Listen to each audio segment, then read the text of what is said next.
Check-up fala agora de zumbido, um problema que afeta, segundo a Organização Mundial de Saúde, quase 300 milhões de pessoas no mundo, 30 milhões de brasileiros.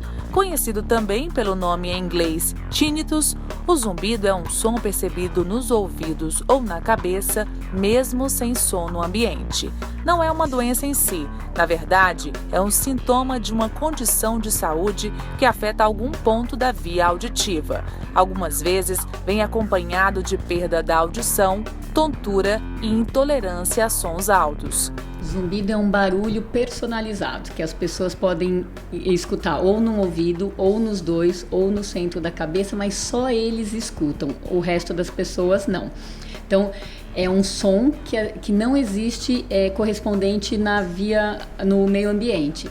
Por isso que a gente fala que é o som personalizado. Pode ser parecido com apito, com chiado, com cigarra. É muito mais comum de ser percebido nos ambientes mais silenciosos, como aquele do quarto antes da hora de dormir. É um sintoma de várias doenças diferentes e a maneira mais fácil de entender é comparar isso com uma dor de cabeça. Pode ser desde causas simples até causas mais complexas.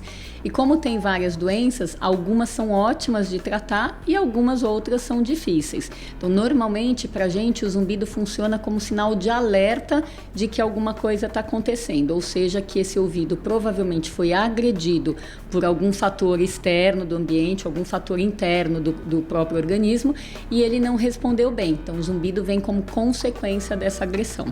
Uma outra causa bem frequente de zumbido atualmente é o uso incorreto e em excesso dos fones de ouvido, principalmente por crianças e adolescentes. E para quem não sabe, a alimentação também influencia.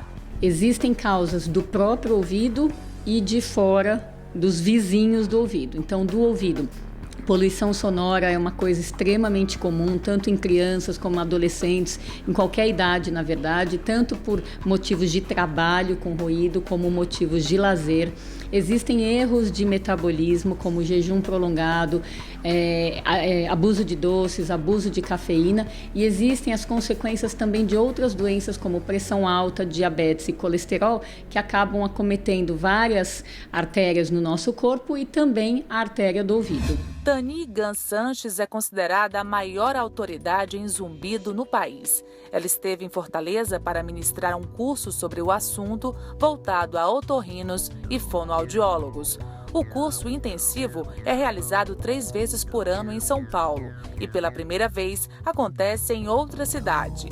Além da palestra com a doutora Tani, outros profissionais também ministraram aulas. Apesar de existirem novidades sempre, no mundo do zumbido, muitas delas no mundo internacional e que acabam demorando muito para chegar no Brasil, hoje o curso focou em cima da otimização dos recursos que o Brasil pode disponibilizar para os pacientes. Então, médicos otorrinos e fonoaudiólogos ficaram mais informados sobre como pegar determinados recursos disponíveis para todos os níveis de pacientes aqui no Brasil e usar da melhor maneira de modo a aumentar os resultados de satisfação no zumbido.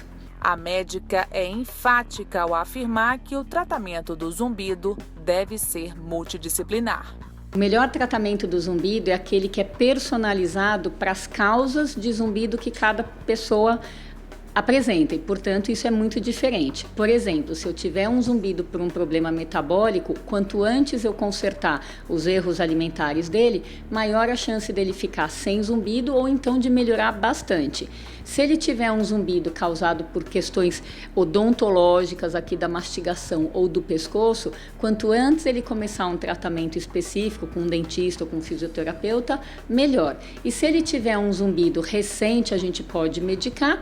E se for algo agregado, alguma perda de audição, o uso de tecnologias de aparelhos de audição pode ajudar também bastante o zumbido. A ideia para o paciente com zumbido é procurar o seu otorrinolaringologista de confiança, de preferência o quanto antes, passar por uma entrevista personalizada, passar por exame físico de avaliação e passar por um exame de audição, de preferência também com a medida do zumbido.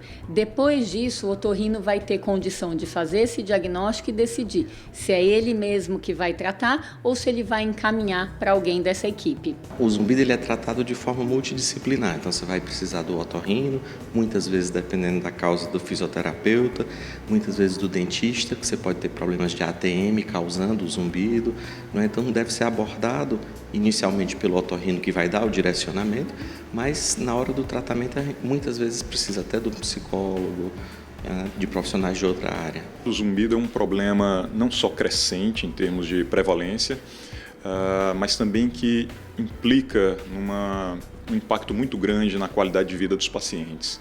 Então, um paciente com zumbido pode ter uma repercussão muito negativa no seu dia a dia, suas atividades sociais e até atividades profissionais.